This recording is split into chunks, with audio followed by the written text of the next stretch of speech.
Glória a Deus. Meus irmãos, a paz do Senhor, amém? A paz do Senhor, jovens, glória a Jesus. Deus seja louvado pelo privilégio que temos de mais uma vez nos reunir para junto prestarmos um culto de louvor e adoração ao Senhor, em gratidão a todos os benefícios que Ele tem nos feito.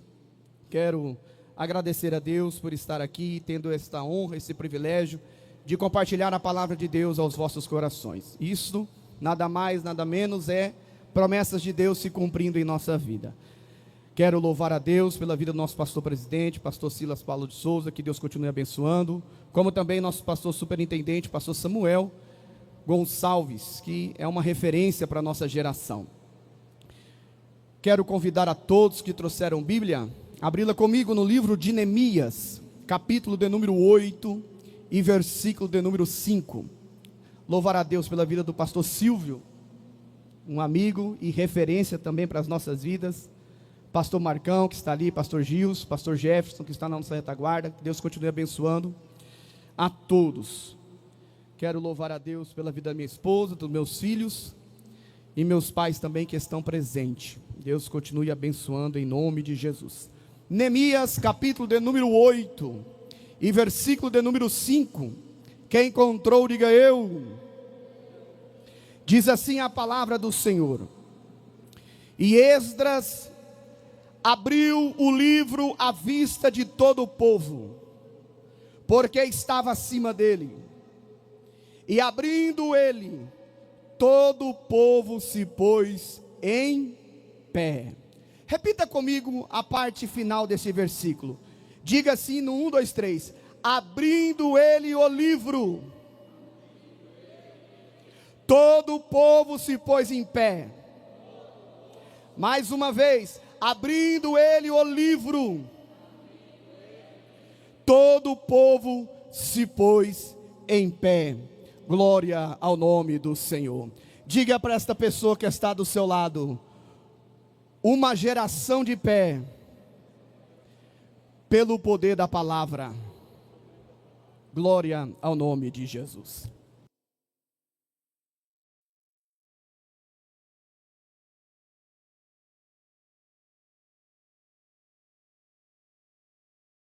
Neemias, sabemos como Deus usou para trazer restauração para Jerusalém.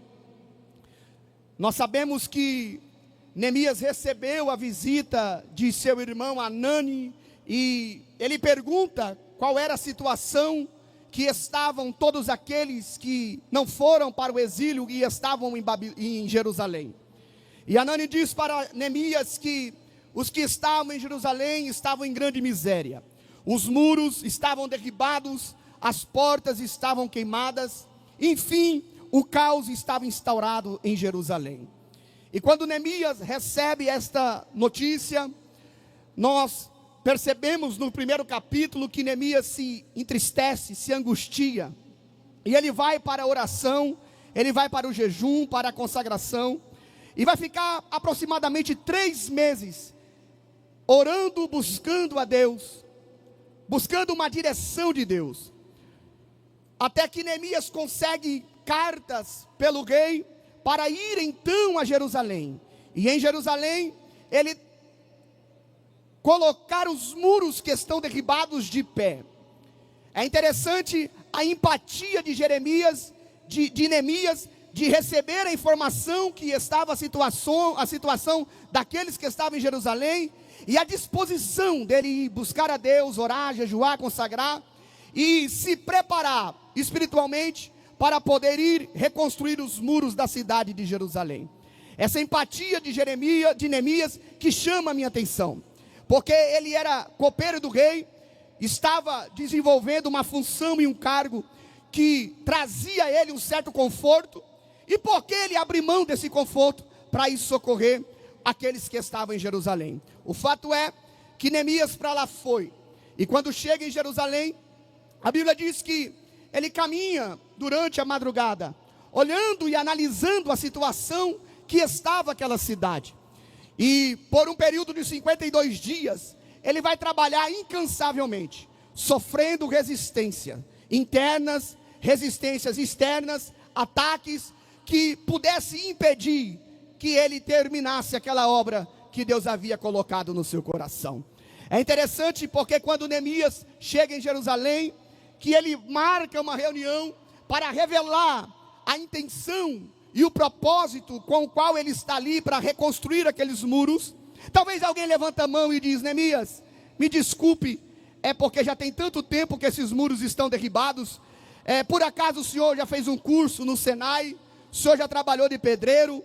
O senhor já foi a um orelha seca, né? Como a gente conhece por aqui? Por acaso o senhor tem conhecimento?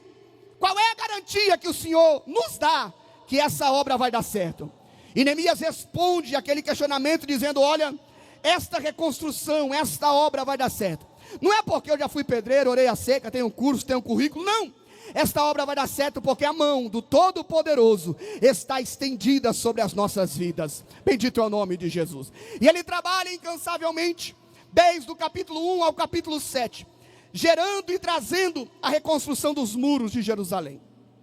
Quando olhamos para o capítulo de número 8, o que nós vamos encontrar é o avivamento que é gerado lá em Jerusalém, após a reconstrução daqueles muros. E é interessante porque é aqui que a liderança de Neemias se destaca, porque ele não só reconstruiu os muros, mas ele se preocupou também em reconstruir a vida espiritual daquele povo. Porque se ele se preocupasse em reconstruir só os muros da cidade, qual era o sentido disso? Ter muros reconstruídos e ter vidas destruídas.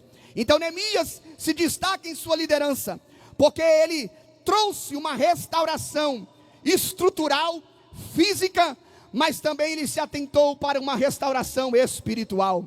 Quando nós olhamos para o capítulo 8, nós vamos encontrar aqui um avivamento que foi gerado na cidade de Jerusalém.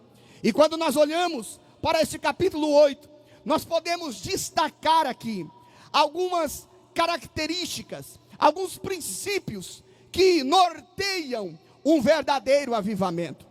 Se os irmãos estiverem com a Bíblia na mão, e eu peço que esteja com ela aberta, para que assim acompanhe, você vai perceber lá no verso 1, que chegando o 7º mês, estavam os filhos de Israel nas suas cidades, e todo o povo se ajuntou, como um só homem, na praça, diante das portas das águas, e disseram a Esdras o escriba: traga-nos o livro da lei de Moisés.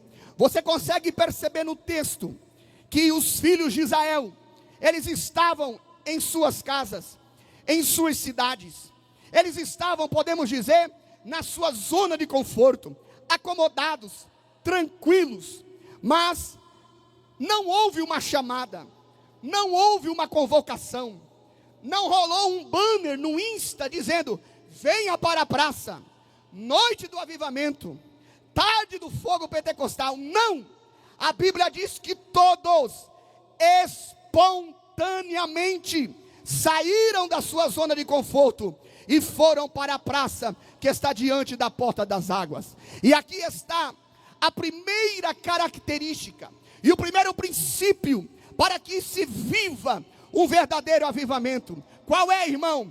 É a renúncia. Não há avivamento sem renúncia, não há avivamento sem desprendimento das coisas terrenas. E eu vou lhe dizer na Bíblia, a Bíblia vai dizer em Gênesis capítulo 35, que quando Jacó partiu para Betel, ao mando de Deus, para ali levantar um altar, porque era ali em Betel, em Gênesis 35, que ocorreria a renovação da aliança entre Jacó e Deus, Deus e Jacó.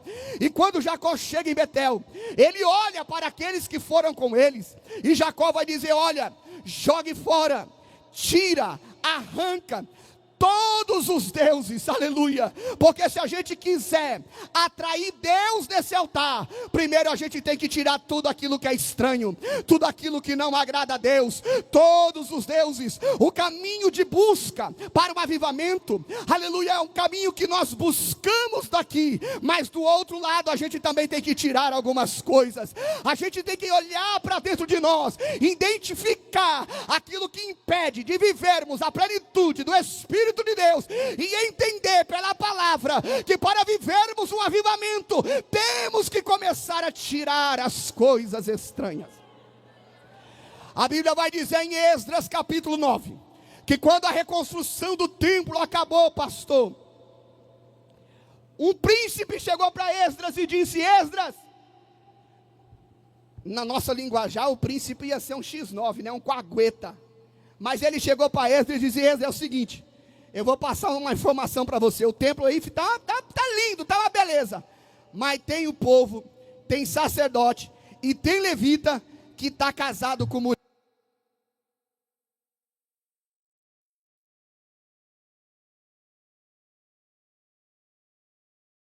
Marcou o culto.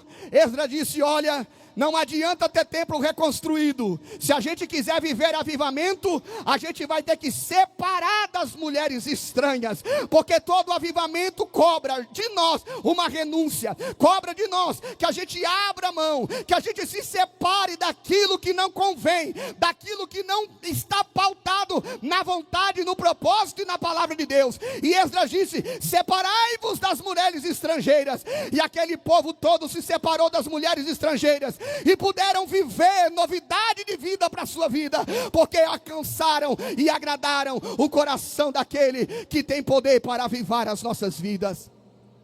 Aleluia! Se quisermos viver avivamento, nós vamos ter que tirar, nós vamos ter que separar.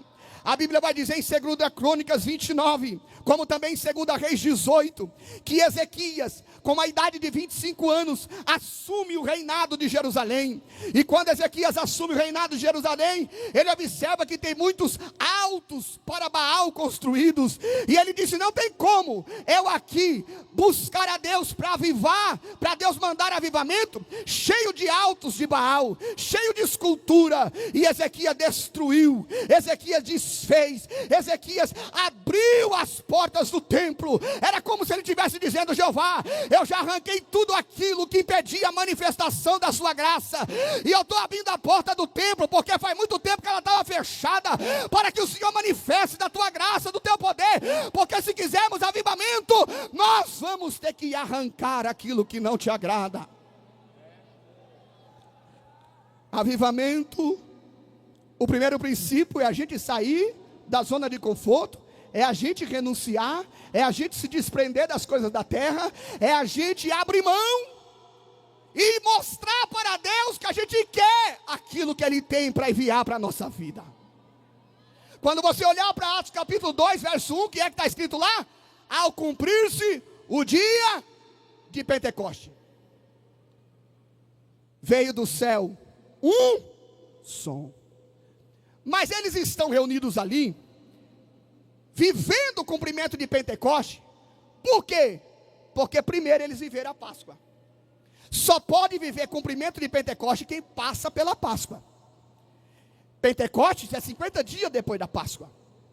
Quando você olhar para o Antigo Testamento, para a Páscoa do Antigo Testamento, do que é que você lembra? Qual é a mensagem? A morte dos primogênitos, a morte do cordeiro. E com essa morte, a liberação para aquele povo sair do cativeiro egípcio. Então, teve que haver morte para haver liberação. Teve que morrer para que eles pudessem sair.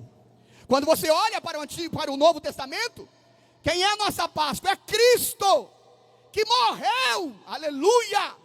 E quando Ele morre, Ele está dizendo: vocês não estão mais escravizados pelo pecado, agora vocês estão livres, liberados para viver Pentecoste. E Pentecoste no Novo Testamento, na perspectiva do Novo Testamento, é o que? É viver a plenitude do Espírito Santo. Então em Atos 2, eles só estão vivendo Pentecoste porque eles passaram pela Páscoa. E se nós quisermos viver Pentecoste, temos que entender que temos que passar pela Páscoa. E quando eu passo pela Páscoa, o que é que a Páscoa exige de mim? Morte. Tem que morrer. Sua carne tem que morrer, sua vontade tem que morrer. seus desejos têm que morrer, aleluia, eita Jesus. E quando eu permito morrer na Páscoa, eu sou liberado para viver Pentecoste, a plenitude do Espírito Santo. Não tem como viver avivamento sem renúncia, não tem como viver avivamento sem desprendimento das coisas da terra. Deus está te convocando essa tarde, aleluia. Stanley Wharton, um grande teólogo pentecostal, disse que o problema da nossa geração é que a gente quer o poder pentecostal sem a santidade pentecostal. Como assim? Queremos marchar, arregalar olho, falar em mistério, mas esse poder, esse avivamento não impacta na faculdade, no trabalho, na escola, na sociedade. Aí a gente vive o que? Um poder pentecostal sem a santidade pentecostal. Mas se a gente está querendo viver avivamento, o primeiro princípio tem que haver renúncia. Aquele povo saiu das suas cidades, aquele povo saiu das suas casas, e para onde eles foram? Olha o texto, verso de número 1. Todo o povo se ajuntou como um só homem, na praça que está diante da porta das águas. Um segundo princípio para que se viva o avivamento é que nós precisamos andar e viver em unidade. Todo o povo se ajuntou como um só homem. Pessoas com idade diferente, pessoas com intelectualidade diferente, um grau de conhecimento diferente, mas estão reunidos como um só homem, unidade. E unidade não é uniformidade. Quando vai buscar a criança na escola, está todo mundo uniformizado. Mesma bermuda, mesmo calço, mesmo sapato, mesmo tudo. Mesma mochila, mesmo tênis. Isso é uniformidade. Mas unidade é diferente. Mas em Cristo somos um. É que esse copo é de prático. Porque se fosse de vidro, ia jogar no chão. Ele ia quebrar. Ele vai quebrar em pedaços iguais? Sim ou não? Não, vai quebrar em pedaços diferentes. É assim, a gente. Todo mundo é diferente. Mas em Cristo nós somos um. Se quisermos viver avivamento, nós vamos ter que ter unidade. Paulo vai dizer em Efésios capítulo 4, versículo 3: esforçando diligentemente para preservar a unidade do Espírito Santo do vínculo da paz. O nosso esforço não é para gerar e alcançar unidade, porque a unidade nós já alcançamos, porque o Espírito de Deus opera em nós. Mas o nosso esforço é lutar contra o inimigo que quer destruir a unidade da igreja. Jesus, em João capítulo de número 17, ele orou e pediu ao Pai, a partir do versículo de número 20, ele disse: não rogo somente por esses, mas também por aqueles que vieram a crer em mim por intermédio da tua palavra, a fim de que todos sejam um, como és tu, ó Pai, em mim e eu em ti. Também sejam eles em nós, para que o mundo creia que tu me enviaste. Eu lhe tenho transmitido a tua glória que me deste, para que eles sejam um, como nós o somos. Olha o que Jesus está dizendo: a única maneira, a única forma de o mundo enxergar Cristo na igreja é através da unidade da igreja. E é por isso que Jesus roga ao Pai, para que essa unidade seja preservada no meio da igreja. E se nós quisermos viver avivamento, desculpe, mas eu vou ter que abraçar quem eu não quero abraçar. Eu vou ter que pegar na mão de quem falou mal de mim. Eu vou ter que liberar perdão para quem não gosta de mim. Eu vou ter que abraçar quem falou que eu não posso estar aqui. Aleluia, porque se eu quero avivamento, meu filho, eu tenho que desenvolver a unidade em Cristo Jesus. Aleluia. Número 1, renúncia, desprendimento das coisas da terra. Número 2, unidade. Se ajuntou como um só homem. Agora olha aqui para mim. Se ajuntou aonde? Olha o que a Bíblia diz, e agora eu quero que você preste muita atenção. Eles se ajuntaram na praça que dá de frente à porta das águas. Parece que não tem nada a ver, né? Por que a Bíblia está dizendo que eles se ajuntaram na praça que está diante da porta das águas? Se você olhar para Neemias capítulo 3, você vai ver que eles poderiam se reunir na porta das ovelhas. Eles poderiam se reunir na porta dos peixes. Eles poderiam se unir na porta velha. Mas não. Eles marcaram culto, irmão Marcão, na porta das águas. Por quê? Vamos lá para Neemias capítulo 3. Vamos ver o que a Bíblia fala. Abre a sua Bíblia aí, porque barulho de avivamento é barulho de página da Bíblia se movendo. Olha aí para Neemias capítulo 3, versículo 1. Reedificaram a porta das ovelhas. Versículo 3. Edificaram a porta dos peixes. Versículo 5. Repararam a porta velha. Versículo 13. Reparou a porta do vale. Versículo 14. Reparou a porta do monturo. Versículo 15. Reparou a porta da fonte. Mas olha para o versículo 26. E veja se repararam a porta das águas. A porta das águas foi a única porta que não passou por reparo. E por que, irmão, que a porta das águas não passou por reparo? Porque há um simbolismo. A porta das águas simboliza e tipifica a palavra de Deus. E no que tange a palavra de Deus, ela não precisa de atualização, como foi dito aí alguns meses atrás. A palavra de Deus não precisa ser atualizada. A palavra de Deus não precisa ser reparada.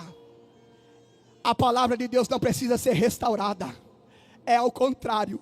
É ela quem repara a vida do homem. É ela quem restaura a vida do homem.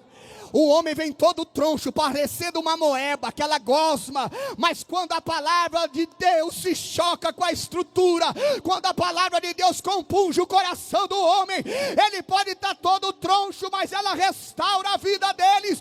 E eu preciso que você entenda esse princípio aqui essa tarde. Quando eles foram para a porta das águas, eles estavam querendo transmitir uma mensagem.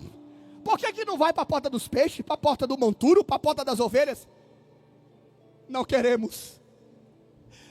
Nós queremos a porta das águas. Por quê? É 70 anos que a gente não faz um culto. É 70 anos que a gente não vem em congresso. É 70 anos que a gente não ouve a palavra. E a gente aprendeu que a porta das águas, ela tipifica a palavra. Por quê? Porque porta das águas fala do processo purificador da palavra. Era por ali que os levitas e aqueles que assessoravam o templo entravam com as águas para lavar, para purificar. E a palavra tem o poder purificador. Jesus vai dizer em João 15:3: vós já estáis limpo pela palavra que eu vos tenho pregado. A palavra tem o poder purificador. E aquele povo está dizendo: olha, nós estamos aqui porque nós estamos com saudade da palavra. Mas a porta das águas não fala só da purificação, da lavagem pela palavra. Mas a porta das águas também fala de aprofundamento. E por que ela fala de aprofundamento? Olha para Neemias 3:26. A Bíblia diz assim: e os servos do templo, que habitavam em Ofel, até de frente da porta das águas, para o oriente e até a torre alta. Por que a porta das águas fala de aprofundamento? Por causa da sua localização. Neemias 3 e Neemias 12:37 vai falar que a porta das águas ficavam para onde? Para o oriente. Abre a sua Bíblia. Ezequiel capítulo 47. A Bíblia vai dizer: depois disso, me fez voltar à entrada do templo, e eis que saíam águas debaixo do limiar do templo. Para onde? Para o oriente, porque a porta da casa dava para o oriente. E as águas vinham debaixo da banda da direita da casa, da banda do sul do altar. E ele me levou pela porta do norte, e me fez dar uma volta por fora, até a porta do exterior, que olha para o oriente, e eis que corriam as águas ao lado direito, e saiu aquele homem para o oriente, tendo na mão um cordel de medir, mediu 1000 côvados, e me fez passar pelas águas, e as águas davam pelos tornozelos, mediu mais 1000 côvados, e me fez passar pelas águas, e as águas me davam pelos joelhos, mediu mais 1000 côvados, e me fez passar pelas águas, e elas me davam pelos lombos, mediu mais 1000 côvados, e era como um rio, que não podia atravessar, porque as águas tinham crescido, e as águas se deviam passar a nado. Olha aqui para mim, porque eu quero lhe dizer uma coisa, aleluia, a porta das águas fala de aprofundamento, porque as águas que Ezequiel vê fluir debaixo do altar, está correndo para o oriente. O oriente é exatamente a localização exata da porta das águas, e quem se posiciona das portas das águas está dizendo: chega de viver no raso, eu quero me aprofundar, eu quero mergulhar, aleluia. Deixa eu te dizer uma coisa, só pode deixar aqui que eu já volto. Ezequiel estava dentro do templo, e ele começou a ver as águas saindo, as águas fluindo debaixo do altar. A Bíblia diz que Ezequiel vai sair do templo, mas ele não sai pelas águas, ele sai pela porta lateral, e quando ele sai pela porta lateral, lá está o homem com o cordel, dizendo: vem Ezequiel, entra aqui nesse rio. E quando Ezequiel entrou, as águas estavam no tornozelo. Aí o anjo disse: vem mais um pouquinho Ezequiel, e ele foi, as águas davam no joelho, e o anjo disse: vem mais um pouquinho Ezequiel, e as águas davam no lombo, e o anjo não parou e continuou: vem Ezequiel, e Ezequiel foi, e ele começou a dizer: eu não consigo mais, aleluia, porque agora eu preciso nadar, os meus pés já não estão tocando na terra. Eu quero lhe dizer uma coisa: enquanto o céu não desconectar o teu pé da terra, ele não vai cessar de investir em você, ele vai continuar dizendo: vem, vem, vem, sai do raso e vem, sai do raso e vem, sai do raso e vem, porque a água jorrando esta noite, essa tarde aqui, ei, camanda sobre a calamassúria, chega de viver com água no tornozelo. O altar está fluindo água da palavra para a tua alma aqui essa tarde, aleluia. Aquele povo se posicionou diante da porta das águas, porque ele estava dizendo: é 70 anos que a gente não ouve um ensino, não ouve uma ministração. E sabe o que é interessante? Porque eles foram lá, pastor, e disseram assim: manda chamar Esdras e fala para ele trazer o livro da lei. Não foi o pastor que disse: irmão, hoje é culto de ensino. Ó, irmão, vou mandar uma mensagem do Zap aqui para lembrar os senhores que hoje tem EBD. Venha na EBD, porque nós vamos sortear bicicleta. Venha na EBD, que nós vamos sortear um voucher para você ir para o Balai. Venha no culto de doutrina, nós vamos sortear um vale pastel depois do culto. Não foi a liderança que pediu para o povo vir ouvir a palavra, mas foi o povo que estava com sede, que estava com fome, e disse: traga-nos a palavra, traga-nos a palavra, aleluia. Se nós quisermos viver avivamento, nós vamos ter que voltar a buscar a centralidade da palavra de Deus para a nossa vida. Foi o povo que pediu: traga-nos o livro da lei. Aquele povo tinha o entendimento que não há avivamento sem palavra. Não há avivamento sem palavra. Não há avivamento sem palavra. Ei, camassuriande ramagai. Tu gasta hora vendo Instagram, gasta hora vendo story, assistindo Netflix, e quer avivamento? Quanto tempo tu gastou com a palavra? Ai não, irmão, é o pregador que se vira. Pregador que estuda e dá um jeito. Aí não é bom, pastor Silvio? O pregador estava, ó, o cantor, o dirigente. Bota a culpa em tudo, menos no altar. Que está em ruína e precisa de reparo. A culpa está em todos, menos no altar. A gente é pentecostal, né? Quer ver que é? Levítico 6,13, o que está escrito lá? O que está escrito lá em Levítico 6,13? O fogo arderá continuamente na onde? No altar. É bom demais, né? Só que o versículo 13 é a repetição da parte A do versículo 12. Versículo 12 vai dizer: o fogo arderá continuamente sobre o altar, vírgula, mas o sacerdote, a cada manhã, visitará o altar, vai tirar a cinza e colocar lenha nova. Faz quanto tempo que você não visita o altar, meu filho? Faz quanto tempo que você não higieniza o altar? Que você não borrifa um álcool lá e tira. Aí vem com lenha nova da palavra e diz: Jeová, minha alma já está abastecida com a palavra. Pode soprar o vento, pode mandar fogo, porque a minha alma está recheada pela palavra. Aleluia. Eita Jesus.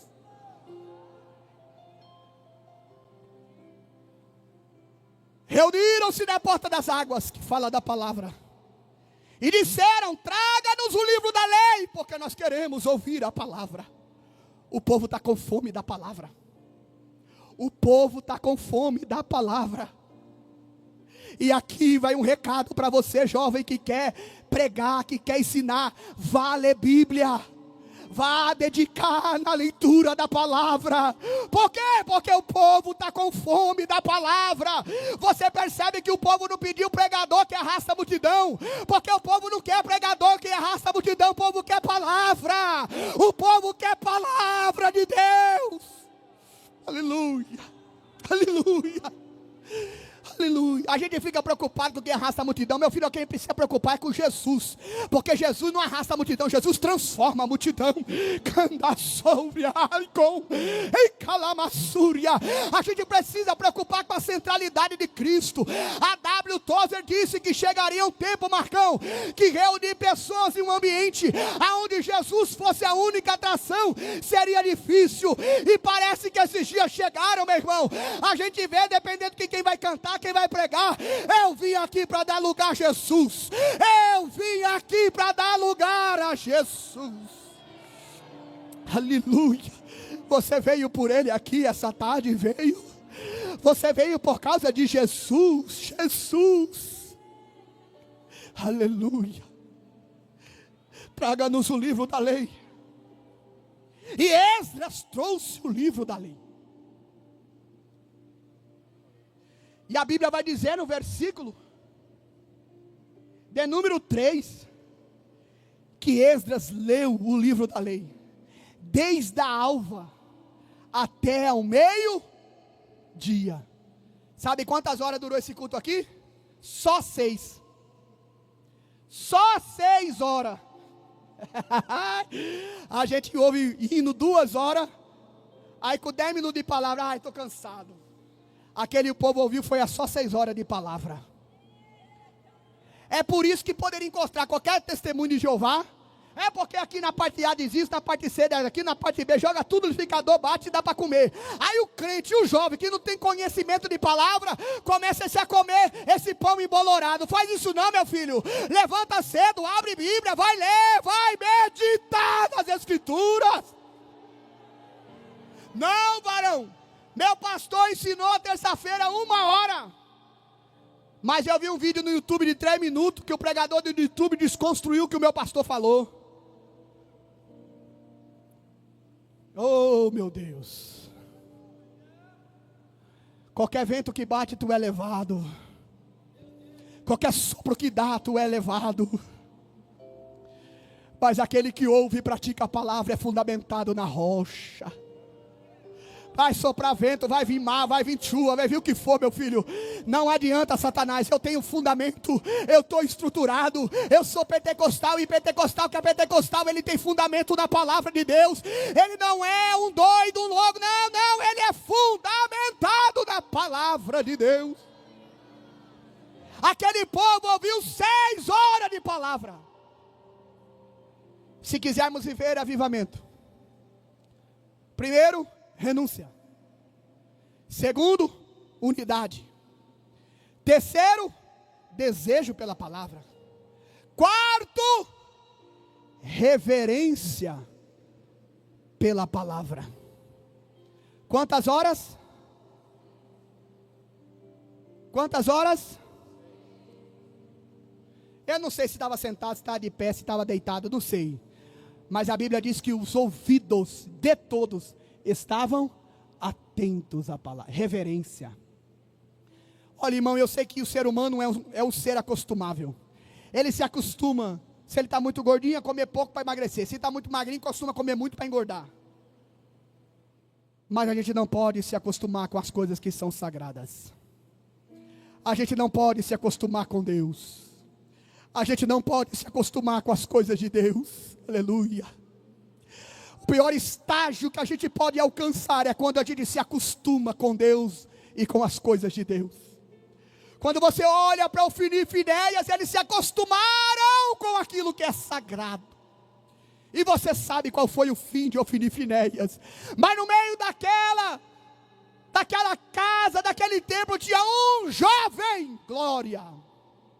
Um jovem, Samuel, que olhava para toda aquela baderna e falava: não, com as coisas de Deus não se brinca assim não.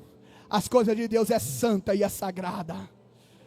E é por isso que aquilo que era raro, ele ouviu aquela madrugada por 3 vezes a palavra de Deus: Samuel, Samuel. Aleluia.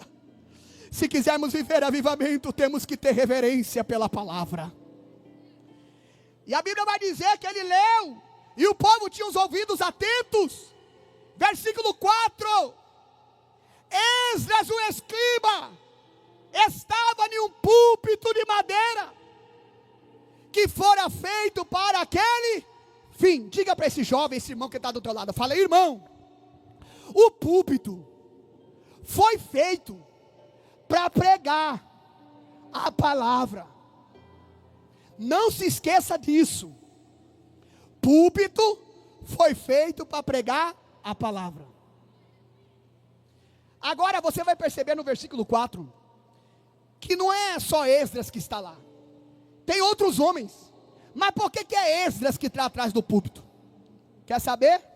Abre a sua Bíblia aí em Esdras capítulo 7. Olha que está escrito no versículo 10. Esdras dispôs no seu coração, número 1, para buscar a lei do Senhor. Número 2, para cumprir a lei do Senhor. Número 3, para ensinar em Israel os estatutos e os juízos do Deus Todo-Poderoso. Por que é Esdras que está de pé atrás do púlpito? Porque Esdras decidiu no seu coração buscar, viver e ensinar a palavra. Sabe por que é Esdras que está atrás do púlpito? Porque ele tem compromisso com ele não tem compromisso com a plateia. O compromisso de Esdras é com a palavra, não é com o público. Porque hoje a gente vê pregador que, dependendo do público, é uma mensagem. Se ele está na igreja da parede branca, ele elogia da parede branca e fala mal da parede preta. Vai para a parede preta, ele fala mal da parede branca. Chama de religioso. Isso aí é quem tem mensagem para cada público. Esdras não está preocupado se você vai gostar, se não vai gostar, porque aqui não tem pesquisa de satisfação. O compromisso dele é com a palavra. Gostando ou não gostando, ele vai pregar, vai falar, e você vai ouvir, vai receber, vai para casa emburrado, não vai, mas a palavra vai ser pregada. E eu creio que Jeová vai levantar jovem que tem compromisso com a palavra. Com a palavra.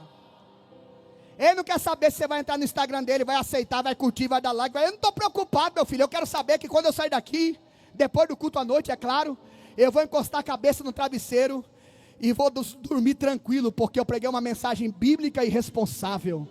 Eu não estou brincando com as tuas emoções.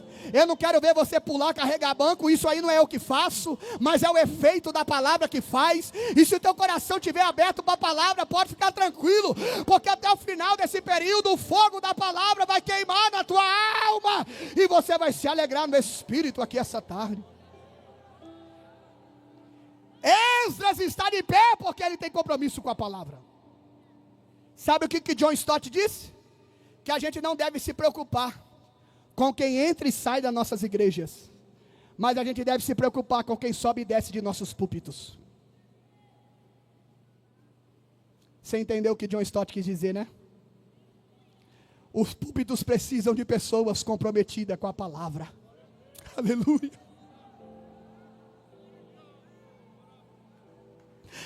Os púlpitos precisam de pessoas que amem a palavra. Quando Josias passou Samuel, ainda novo, assumiu o trono, ele chamou o escrivão Zafã e disse: vai até Elquias, o sacerdote, e pede para Elquias a contabilidade. E quando o sacerdote foi pesquisar, levantar, pastor Gilson, encontrou o livro da lei. Sabe onde ele estava? No meio do ouro e no meio da prata. Quando trouxeram para Josias, começaram a ler, e quando terminaram de ler, Josias estava com o rosto do pó, chorando, humilhado, e disse: procura alguém para interpretar a palavra. E o guia do sacerdote foi nas partes mais baixas de Jerusalém. Não foi na Alphaville, não, foi nas partes mais baixas, aonde o asfalto ainda não chegou, nas ruas empoeiradas de Jerusalém. Quem que mora lá? Pastor presidente, não, quem mora lá é a irmã, lá do ciclo de oração. Como é que é o nome dela? Profetisa Ruda. Quando Ilquia chegou lá, meu filho, a Ruda já estava na porta da casa dizendo: assim diz o Senhor, arrependei-vos e atentai-vos para a palavra. Se nós quisermos avivamento de Deus, nós temos que atentar para a palavra. Aleluia. John Bevere, no seu livro O Temor de Deus, ele conta que tinha regiões na África que não tinha como descer com um avião, então lançava-se as cestas básicas com alimento, mas entre as cestas básicas colocava a palavra, Bíblia, Bíblia, Bíblia. E ele diz que foram uma nem duas, foram várias vezes que aquele povo rasgava a cesta básica, jogava arroz para lá, jogava o feijão para cá, pegava a palavra, abraçava e saía correndo. Há um tempo atrás viralizou na internet, eu não sei qual é o país, mas é daquele país do olhinho puxado. Eles abriram uma mala cheia de Bíblia, cada um pegava a sua e abraçava e saía para casa. Aí eu vejo os jovens, os crentes, vem para EBD, vem para culto de doutrina ouvir palavra. Não posso, mano. Por quê? Porque eu não tenho tempo. Ah, menino ocupado. Deixa eu te dizer uma coisa, te apressa, porque a pior coisa não é ter tempo, a pior coisa será ouvir: acabou o tempo. E quando acabar o tempo, meu filho, você vai correr, vai espernear, vai voar, vai para todo lugar do mundo, mas a igreja já vai ter sido arrebatada, e a palavra já não estará mais. Qual foi a última vez que você comeu do livro? Sabe, irmão, eu fico pensando, pastor Samuel, se naquele grande dia que a igreja foi arrebatada, Jesus nos ares, e falar para o Espírito Santo de Deus, falar assim: espera aí só um pouquinho, tive uma reunião com o pai aqui e a gente definiu que só vai entrar quem pelo menos leu a Bíblia uma vez. Só vai subir no céu quem pelo menos leu a Bíblia uma vez. Já pensou? Seu passaporte estava carimbado? Ué, porque como é que a gente conhece Deus, irmão? Como é que a gente conhece Deus? Como é que a gente conhece Deus? Pela palavra e pela oração. Aí você não lê palavra, não come da palavra. Aí já pensou naquele dia, Jesus só vai entrar aqui quem pelo menos leu uma vez. E aí? A gente não está brincando aqui, irmão. A gente não está numa coluna de férias. A gente está vivendo diante de um Deus santo, poderoso, verdadeiro, e que nos deixou a sua palavra para que a gente se relacione com Ele. O crente que é pentecostal, a gente ouviu aqui domingo, ele é fundamentado na palavra. Eu me lembro de uma experiência que eu tive quando eu tinha meus 17 para 18 anos. Eu estava em casa e eu tinha o propósito de ler Antigo Testamento de manhã e de noite eu li o Novo. Bateram palma lá. Achei que até que era irmã do ciclo de oração. Mas depois que eu descobri que era testemunho de Jeová. Aí começou. É porque a gente tem esse material. A gente tem aquilo outro. E é isso. E aquilo. Porque é no livro de revelação. Aí eu fiquei, rapaz, livro de revelação. Que livro que é esse? Ela falando e eu lá. Que livro que é esse que não tem na minha Bíblia? Na minha Bíblia. Aí eu, pá, Apocalipse. Aí, quando ela concluiu, eu falei, assim que a senhora crê? Ela, é. Então agora eu vou falar do jeito que eu creio. Jesus foi quem disse em João capítulo 14: não se turbe o vosso coração, crede em Deus, crede também em mim. Na casa de meu pai há muitas moradas. Se não for assim, não teria dito: eu vou e vos prepararei lugar. Jesus está lá, minha filha, preparando lugar para mim. Se você não crê, o problema é seu, mas eu creio e eu vou. E elas começaram a regalar o olho, porque era um menino de 17, 18 anos, devia estar jogando videogame, Free Fire, está jogando tigrinho, mas não, estava com a palavra na mão. E quem tem domínio da palavra, ele não é ludibriado. Quem tem domínio da palavra, ele é direcionado.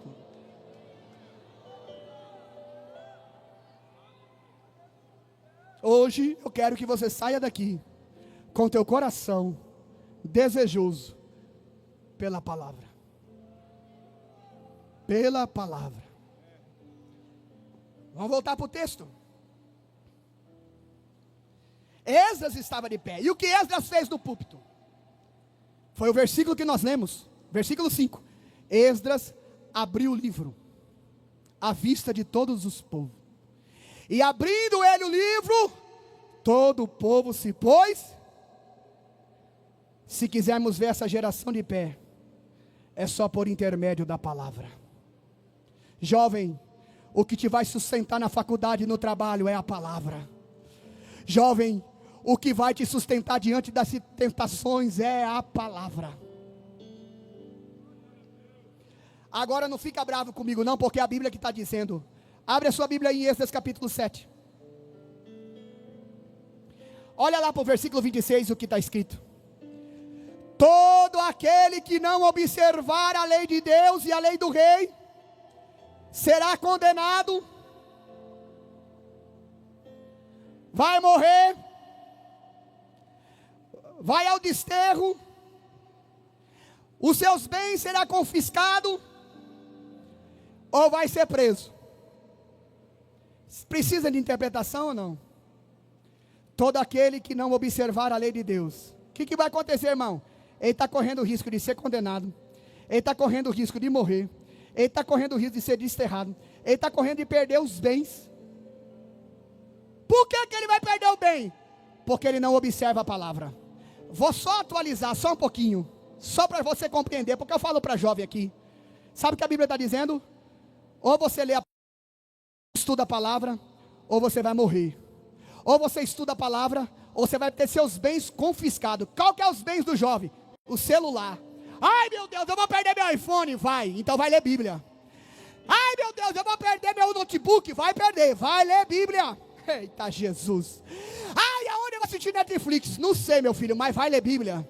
Vai ler Bíblia, porque se você não ler Bíblia, o Satanás vai se andar com a tua alma. Vai ler Bíblia, porque se você não ler Bíblia, você está correndo risco de vida. Vai ler Bíblia, porque se você não ler Bíblia, a seta vai te atingir. Mas quem tem Bíblia? Paulo vai dizer em Efésios 6. Tem capacete, tem armadura, couraça, tem cinto, tem sandália, tem escudo. Tudo é arma de defesa.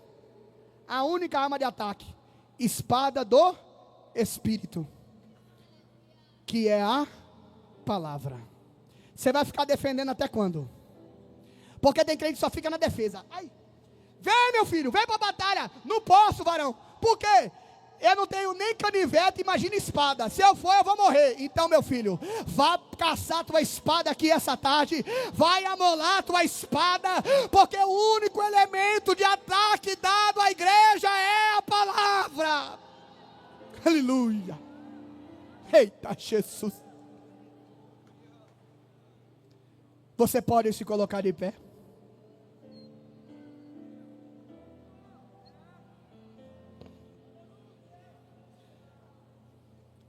Me permita. Quando Esdras abriu o livro, todo o povo se pôs em pé. Esdras bendite ao Senhor, o grande Deus, E todo o povo respondeu amém, amém. E levantando as mãos, inclinaram-se e adoraram ao Senhor com o rosto em terra. Versículo de número 8. Leram no livro da lei de Deus claramente, dando explicação, de maneira que entendesse o que se lia. Agora olha o versículo 9. Neemias, que era governador, Esdras, que era sacerdote e escriba, e os levitas que ensinavam a todo o povo lhe disseram: este é dia consagrado ao Senhor vosso Deus, pelo que não pranteeis nem choreis, porque todo o povo chorava, ouvindo a palavra de Deus. Todo o povo chorava, ouvindo a palavra de Deus. Deixa eu te perguntar, a palavra mudou? Sim ou não?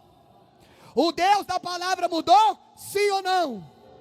E por que a gente não chora mais? Por que falta lágrima nos nossos olhos? Por que a gente perdeu a sensibilidade pela palavra? A matemática não está batendo. A palavra não mudou. O Deus da palavra também não. E você mudou? Quando mandaram chamar Daniel, que a mão de Jeová escreveu na parede, pastor Gilson. Quando Daniel, velhinho, chegou lá, mandar me chamar, meu filho? Mandei. Eu só quero saber uma coisa. Tu é o mesmo Daniel? Sou sim. A física, a estrutura física não é a mesma não, mas o fogo que arde aqui dentro é o mesmo. Glória.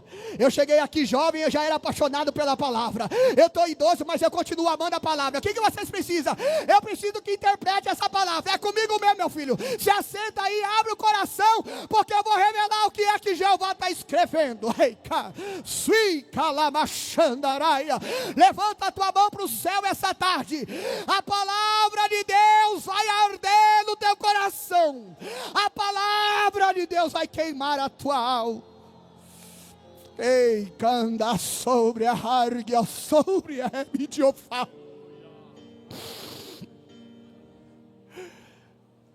Deus levantou o homem, profeta Ezequiel, e levou ele lá no vale, e disse: Ezequiel, poderão reviver os ossos.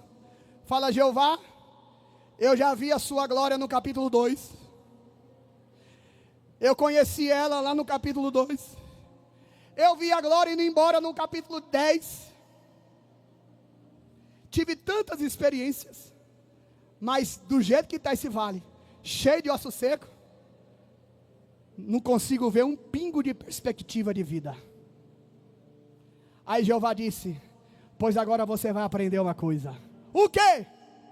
O poder que há na minha palavra. Profetiza, Ezequiel. Profetizar o que, Jeová? A palavra. E Ezequiel disse: ossos secos, ouve a palavra. E cada osso se juntou com o seu osso. Decanda sobre a... Aleluia! Pregue a palavra, porque a palavra opera nos corações.